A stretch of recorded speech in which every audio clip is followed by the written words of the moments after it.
Hello everyone, welcome to Dalit's channel. Today's video I'll be continuing on what I promised last time that I'll be doing, and today I'll focus on how we can prepare an effective study plan. Right, so for those who have watched the previous video, I thank you so much and thank you for the feedback that you have provided. Some have commented through the Facebook, some have come direct to me, and I really appreciate that. And I also appreciate the fact that you really want to watch the second video regarding the application process. So like I said in the previous video, the first step and very important step in the application process is to gather the relevant documents. If you have not gathered these documents, what are you doing now? Why are you wasting your time? It is waste of time to go on the application portal when you do not have the relevant documents. If you have the relevant documents that I've said, then application process on the application portal, it is simple. You can do it in less than 1 hour. You finish everything, okay? So you reduce your work.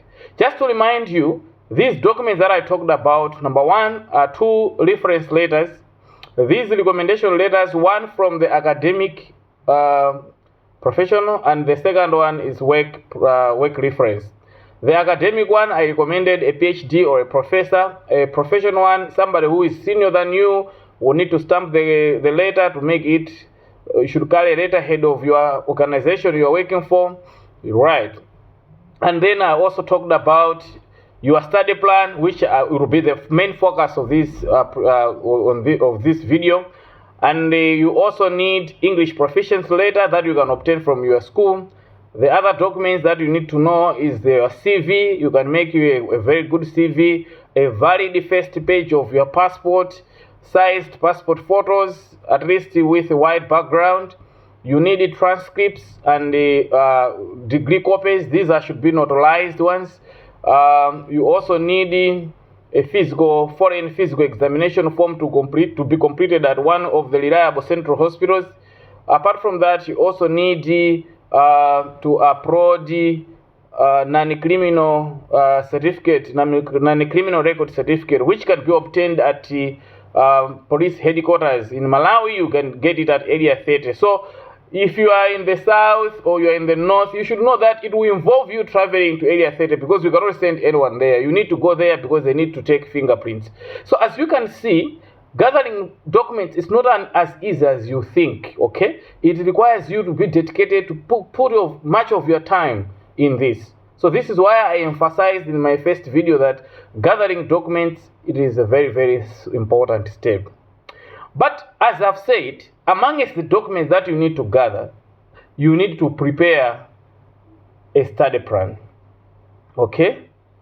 A study plan is one of the important documents that you need to prepare. Right? So this one, it can be study statement or whatever, or personal statement.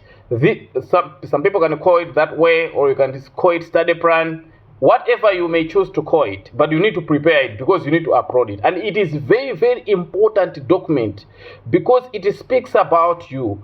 It speaks about what kind of person you are, right? What value you bring to the university. So today I'll be talking about that.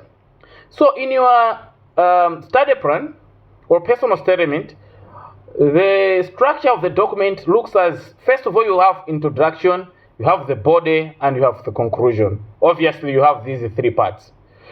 First of all, you need to state where this study plan is being addressed to. So probably this might be the university that you have selected, you have made it a first choice, and the university that you have already applied admission to. All right, so you are intending to apply admission to. All right, so that's where you can address your study plan.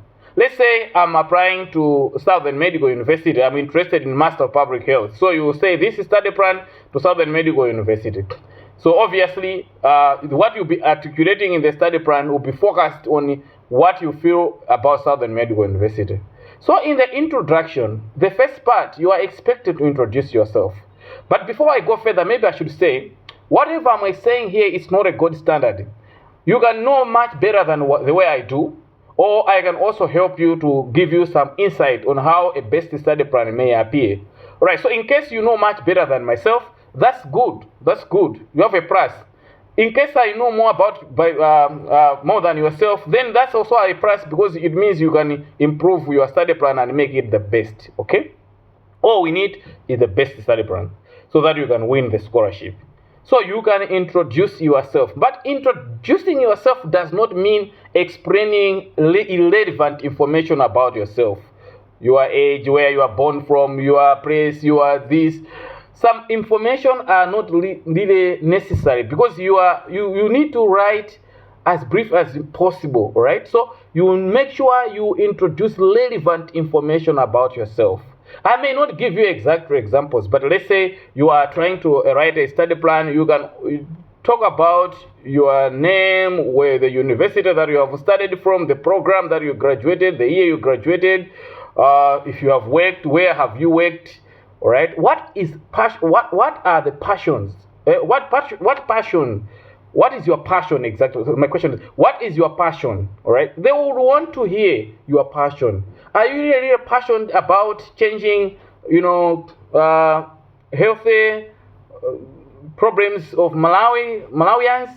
If that's your passion, you need to state it clearly. You need to explain it very well in a very, very brief statement that you can really state about your passion. People would want to know your attributes, okay? So in this paragraph, try to give a tone that people should see that this is the right candidate we want, right? Not wasting time explaining about you having so many children or whatsoever. So you should know that this paragraph is very important, and please try to use it very well. Once you have done with once you have introduced yourself, then you can introduce the program you are applying for.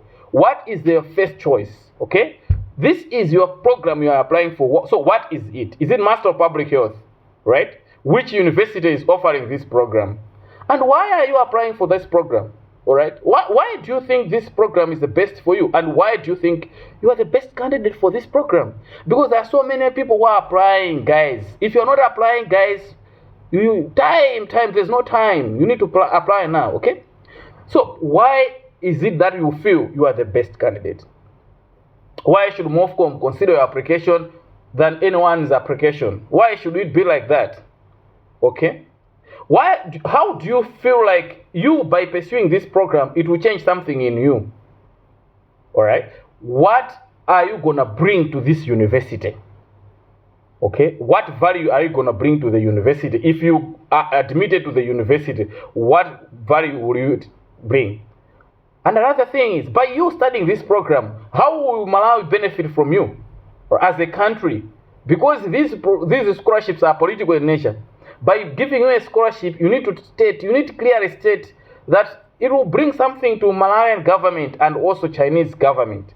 So what value will you bring to the university? What value will you bring to the country? And what value will you bring to yourself as a person?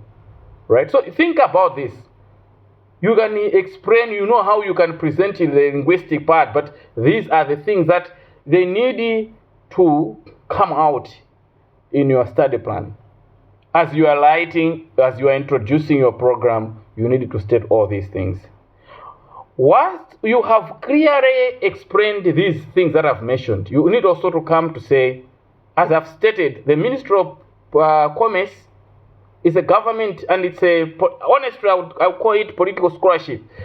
So you need to come out clear, not only because it's political scholarship, even in other political scholarships outside this China or in other countries, they would want to understand, why are you applying for China? Why have you chosen China? Because, guys, this is money. There's no way they should give you money when you don't see any value in the country. So you should find out the reasons why do you think China is the best country for you to study, right? So you can search on the internet. There are so many reasons, like their economy as well, their education system as well, their universities are of high standards. These are true facts. You can cross-check, right? The welfare is good. In this country is so much safe.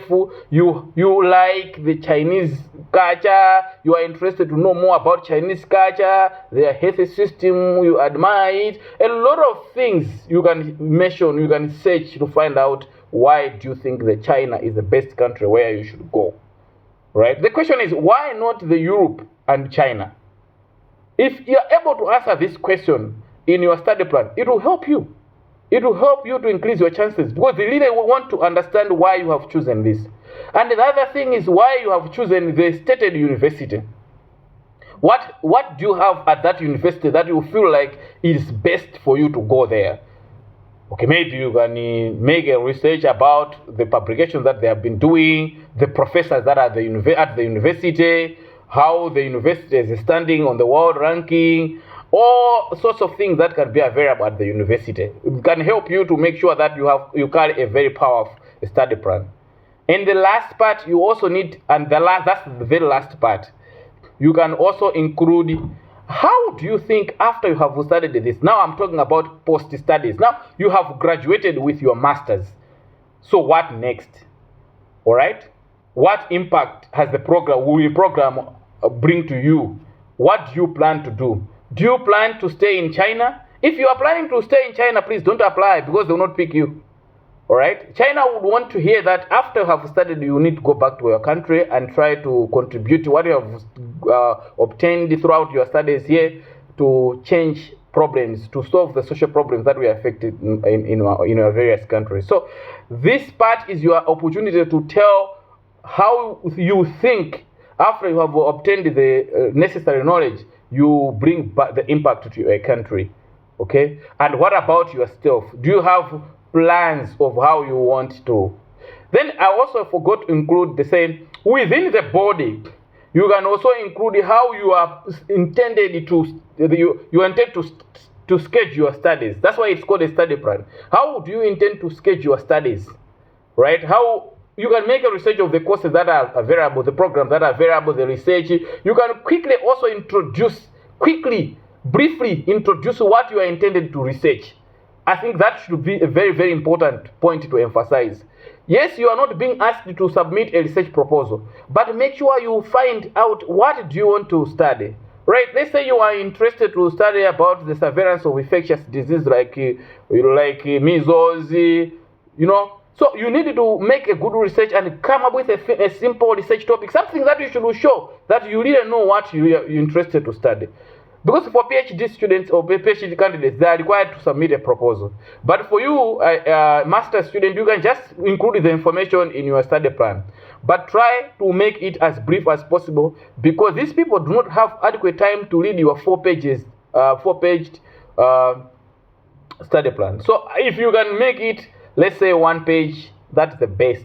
But where 1 page is, you have felt at least not exceeding 2 pages, because you want to make as much as short as possible to make sure that the ones offering scholarship, by just reading 1 page, they are already convinced that you are the best candidate. So try to introduce your research topic, research area within the study plan as you are convincing. That's why it's called a study plan. So as you are convincing them, try to include the topic. I know there are so many things that I can explain in the video, but these are the general things. And if possible, try to make as more research as possible on how the study plan are prepared. This will help you to prepare a most effective study plan that when you submit, somebody will see that this is the right candidate that we must select for this program. And indeed, if this one comes to our university, the university will benefit and the person will also benefit. Thank you for listening and watching to my video. I basically just learning how to make videos, so I do not know how much best I can edit the videos, but I hope you'll be patient for now as we are improving. Thank you so much. Wait for the next video about the same Chinese scholarship. Thank you.